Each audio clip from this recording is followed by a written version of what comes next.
بسم اللہ الرحمن الرحیم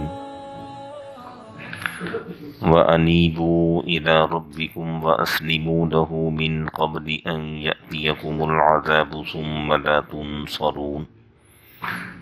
وَاتَّبِعُوا أَحْسَنَ مَا أُنزِلَ إِلَيْكُم مِّن رَّبِّكُم مِّن قَبْلِ أَن يَأْتِيَكُمُ الْعَذَابُ بَغْتَةً وَأَنتُمْ لَا تَشْعُرُونَ أَن تَقُولَ نَفْسٌ يَا حَسْرَتَا عَلَىٰ مَا فَرَّطتُ فِي جَنبِ اللَّهِ وَإِن كُنتُ لَمِنَ السَّاخِرِينَ أَوْ تَقُولَ لَوْ أَنَّ اللَّهَ هَدَانِي لَكُنتُ مِنَ الْمُتَّقِينَ أَوْ تَقُولَ حِينَ تَرَى الْعَذَابَ لَوْ أَنَّ لِي كَرَّةً فَأَكُونَ مِنَ الْمُحْسِنِينَ بَلَىٰ قَدْ جَاءَتْكَ آيَاتِي فَكَذَّبْتَ بِهَا وَاسْتَكْبَرْتَ وَكُنتَ مِنَ الْكَافِرِينَ۔ سورہ زمر کی آیت نمبر 54 سے آیت نمبر 59 تک تلاوت ہوئی ہے۔ گزشتہ آیت کریمہ کا خلاصہ اور مفہوم آپ بھائیوں کے ذہن میں ہوگا کہ گزشتہ آیت کریمہ میں اللہ جل شانہ نے گنہگار سے گنہگار انسان کو بھی اپنی رحمت کا دلاسا دلایا ہے اور بد سے بدتر انسان کو بھی یہ فرمایا ہے کہ میری رحمت سے کبھی بھی مایوس نہ ہونا۔ میں نے جمعے میں ایک واقعہ عرض کیا تھا قارون کا، کہ جب اللہ سبحانہ و تعالی نے زمین کے بارے میں فرمایا کہ اے موسیٰ یہ زمین آپ کے تابع فرمان ہے، آپ جو اسے حکم دیں گے زمین آپ کا حکم مانے گی۔ تو موسیٰ علیہ السلام نے زمین کو حکم دیا کہ قارون کو اپنے اندر دھسا لے، قارون کو نگل لے۔ تو زمین نے قارون کو نگلنا شروع کیا، قارون زمین میں دھسنا شروع ہوا اور وہ تھوڑا تھوڑا زمین میں دھستا چلا گیا۔ تو جب وہ زمین میں دھستا تھا وہ موسیٰ علیہ السلام سے کہتا تھا کہ اے موسیٰ مجھے معاف کر دیں۔ اس بدبخت نے موسیٰ علیہ السلام پر زنا کی تہمت لگائی تھی۔ تو موسیٰ علیہ السلام سے وہ معافی مانگتا تھا، موسیٰ علیہ السلام فرماتے تھے کہ نہیں، اور پھر زمین کو حکم دیتے تھے کہ اسے دھسا دے، تو زمین اسے دھسا لیتی تھی۔ جب یہ قارون پورا زمین میں دھس گیا تو اللہ جل شانہ نے موسیٰ علیہ السلام سے فرمایا کہ اے موسیٰ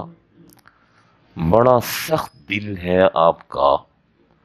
قارون آپ سے معافی مانگتا رہا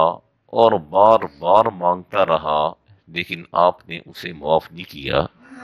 مجھے میرے رب ہونے کی قسم اگر وہ مجھ سے ایک دفعہ بھی معافی مانگتا ہے میں اسے معاف کر دیتا۔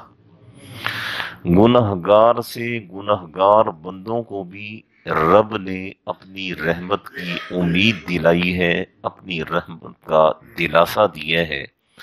اور فرمایا ہے لا تقنطوا من رحمت اللہ، کبھی بھی میری رحمت سے مایوس نہ ہونا، کبھی بھی میری رحمت سے نا امید نہ ہونا۔ بندوں کا کام کیا ہے؟ وَأَنِيبُوا إِلَىٰ رَبِّكُمْ، اپنے رب کی طرف جھکے رہیں، اپنے رب کی طرف راغب رہیں، اپنے رب کی طرف مائل رہیں، اپنے رب کی طرف ان کا رجحان رہے، وَأَسْلِمُوا لَهُ، اور اپنے رب کی فرما برداری کرتے رہیں، اپنے رب کی اطاعت کرتے رہیں۔ مِن قَبْلِ أَن يَأْتِيَكُمُ الْعَذَابُ ثُمَّ لَا تُنصَرُونَ، وہ وقت آنے سے پہلے کہ خدا نخواستہ تم پر کوئی عذاب آ جائے تمہاری نافرمانیوں کی وجہ سے، پھر وہ عذاب بھی ایسا ہوگا پھر تم میں سے کسی کی مدد نہیں کی جائے گی، پھر تم سب اس عذاب کے شکنجے میں جکڑ لیے جاؤ گے۔ اس وقت کے آنے سے پہلے پہلے اپنے رب کے فرما بردار بن جاؤ، اپنے رب کے مطیع بن جاؤ، اپنے رب کے اطاعت گزار بن جاؤ، اور اپنے رب کی مان کر زندگی گزارنے والے بن جاؤ۔ پھر فرمایا وَاتَّبِعُوا أَحْسَنَ مَا أُنزِلَ إِلَيْكُم مِّن رَّبِّكُم، سب سے بہترین جو چیز تمہارے پاس ہے اس کی اطاعت کرو، اس کا اتباع کرو، اس کے پیچھے چلو۔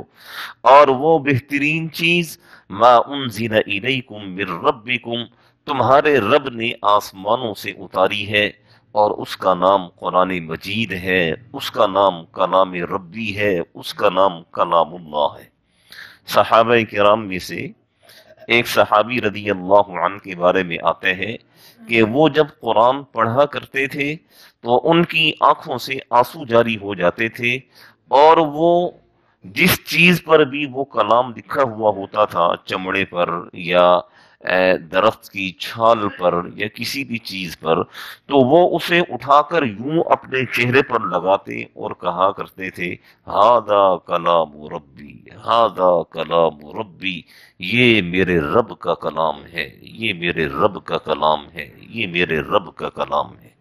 وَاتَّبِعُوا أَحْسَنَ مَا أُنزِلَ إِلَيْكُم مِّن رَّبِّكُم، اس قرآن کی پیروی کرو، اس قرآن میں ڈھل جاؤ، اس قرآن کے مطابق اپنی زندگی گزارو، اس قرآن کو اپنا اوڑھنا اور بچھونا بناؤ، اس قرآن میں غور و فکر کرو، اس قرآن میں تدبر کرو، اس قرآن کی آیات کو پڑھو اور قرآن کی آیات پر عمل کرنے کی کوشش کرو، قبل اس کے کہ وہ وقت آ جائے ان یأتیکم العذاب بغتہ، کہ اچانک تم پر عذاب آئے، وانتم لا تشعرون، اور تمہیں پتہ بھی نہ چلے، تمہیں اس کی اطلاع بھی نہ ہو کہ تم گناہوں میں ڈوبے ہوئے ہو، تم نافرمانیوں میں ڈوبے ہوئے ہو، تم اللہ کی ناراض کر کر کے تم خوش ہو رہے ہو۔ پھر وہ وقت آئے گا کہ تم پر اس طرح عذاب آئے گا کہ تمہیں پتہ ہی نہیں چلے گا تمہیں کس طرح پکڑا گیا، کس طرح جکڑا گیا، کس طرح تمہیں عذاب کے اندر گرفتار کیا گیا،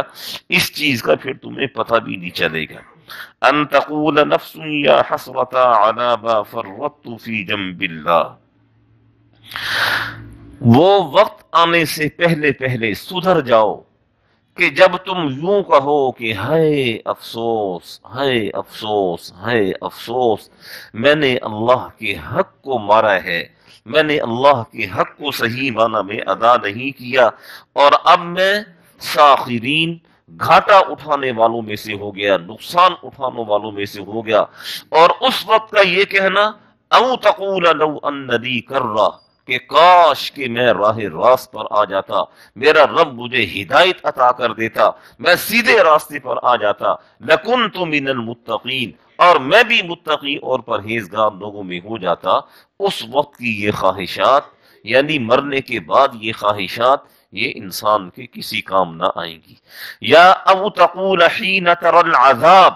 یا وہ وقت آنے سے پہلے کہ جب عذاب تمہاری آنکھوں کے سامنے آ جائے، جنت تمہارے سامنے، دوزخ تمہارے سامنے منہ کھول کر کھڑی ہو، اور اس وقت تم یہ خواہش کرو لو ان لی کرہ، کاش کہ کوئی ایسی صورت بن جائے کہ میں واپس دنیا کے اندر چلا جاؤں اور دنیا میں جا کر میں اچھے اور نیک اعمال کروں۔ اللہ جل شانہ فرماتے ہیں کہ اس وقت کے آنے سے پہلے پہلے وَاتَّبِعُوا أَحْسَنَ مَا أُنزِلَ إِلَيْكُم مِّن رَّبِّكُم، اس قرآن کی تابعداری کرو، اس قرآن کی اطاعت کرو، اس قرآن کی فرما برداری کرو، اس قرآن کے مطابق اپنی زندگی کو ڈھالو، قرآن کو اپنا اوڑھنا اور بچھونا بناؤ۔ اللہ نے الف لام میم سے لے کر والناس تک انسان کی زندگی کے ہر مسئلے کو قرآن میں بیان فرمایا ہے۔ اگر کوئی مسئلہ قرآن میں نہیں ملتا ہے تو اللہ نے آپ صلی اللہ علیہ وسلم کے فرامین، احادیث، ان کو امت نے محفوظ رکھا ہے۔ احادیث سے آپ کو رہنمائی ملے گی، آپ صلی اللہ علیہ وسلم کی سنت سے آپ کو راستہ ملے گا۔